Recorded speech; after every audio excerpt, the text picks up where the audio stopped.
दिल्ली में बीते कुछ दिनों से प्रदूषण से बुरा हाल बना हुआ था। बीती रात बारिश के बाद से मौसम साफ है और प्रदूषण भी कम हो गया है। प्रदूषण के गंभीर मामले पर सुप्रीम कोर्ट में आज सुनवाई हुई। इसके बाद दिल्ली सरकार ने फैसला किया कि राजधानी में ऑड इवन लागू नहीं किया जाएगा।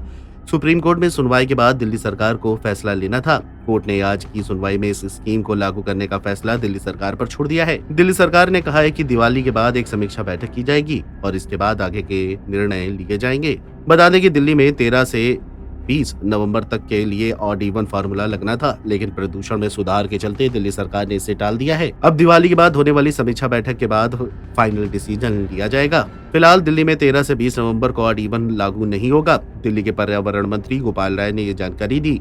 उन्होंने कहा कि दिल्ली में कल रात से मौसम में बदलाव हुआ है। बारिश की वजह से प्रदूषण में सुधार हुआ है।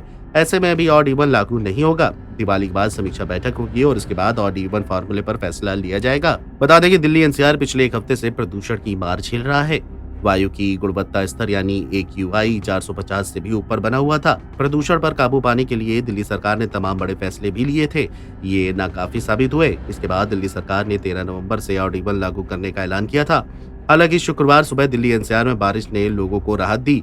आसमान में छाई धुंध साफ हो गई। AQI भी 400 से 100 के स्तर पर पहुंच गया। वहीं ऑड इवन का सीधा संबंध राजधानी में चलने वाले वाहनों से है। बता दें कि दिल्ली सरकार पहले भी कई बार प्रदूषण से निपटने के लिए ऑड इवन फार्मूला लागू कर चुकी है। सबसे पहले इसे 1 जनवरी से 15 जनवरी 2016 तक लागू किया गया था। इसके बाद उसी साल 15 से 30 अप्रैल के बीच इसे लाया गया। इसके बाद 2019 में 4 से 15 नवंबर तक ऑड इवन को लागू किया गया। हालांकि सुप्रीम कोर्ट ने इसे सिर्फ दिखावा ही करार दिया था। वहीं सुप्रीम कोर्ट ने आज की सुनवाई में यह भी कहा कि पंजाब, हरियाणा और पश्चिमी उत्तर प्रदेश में किसानों द्वारा पराली जलाने की प्रथा को रोका जाना चाहिए, क्योंकि ये दिल्ली सहित देश के उत्तरी क्षेत्र में वायु प्रदूषण में महत्वपूर्ण योगदान देता है। कोर्ट ने एक बार फिर दोहराया कि पराली जलाना किसी भी हालत में बंद करना होगा। कोर्ट ने राज्य सरकारों से कहा, हमें नहीं पता कि आप कैसे करेंगे, लेकिन ये आपका काम है। पराली जलाना पूरी तरह से बंद होना चाहिए। Video desk NBT online.